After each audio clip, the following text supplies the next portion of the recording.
All right, everyone. As some of you guys know, Richard Simmons recently passed away, and I just wanted to say a couple of things about him. I'm going to be honest with you, folks. A lot of bodybuilders and fitness athletes have clowned Richard Simmons for many years. Even I've somewhat joked about it as well, but the truth of the matter is, Richard Simmons, if he wasn't around a lot of these personal trainers, fitness athletes, even bodybuilders would not be in this industry whatsoever. He's one of the people that originally created this industry.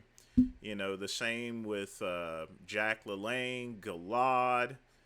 You know, there's just so many people from those golden years, from the uh, 20s up to the 50s, and in Richard Simmons' case, the 70s and 80s with the sweating to the oldies, and of course, Dealer Meal, and he had that pretty cool steamer. I actually had one of Richard Simmons' steamers, and it worked like a charm. Very well made, actually.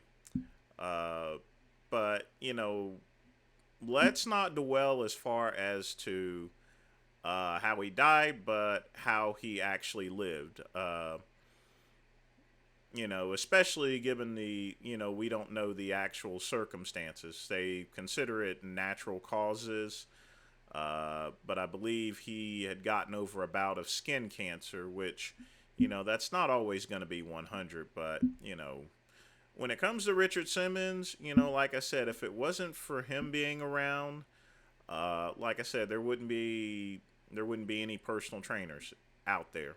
You know, Literally the number of personal trainers, fitness athletes, they wouldn't be around without people like Richard Simmons. So that's pretty much what I have to say about the entire situation. Other than the fact that, the one thing uh, that I can definitely respect about Richard Simmons is, and this is, I put him in the same category as Fred Rogers. He was just a genuinely nice guy, never said a bad thing about anyone. He helped a lot of people that were obese get in shape, but not just get in shape, but, to be happy with themselves. You should be happy. You deserve a little bit of happiness in your life. I may be sounding like Richard Simmons all of a sudden there, but everyone deserves some happiness. The world's already so gray at this point in time that it's nice to have someone around here that isn't an a-hole. So that's all I got to say about Richard. You folks, y'all have a good evening.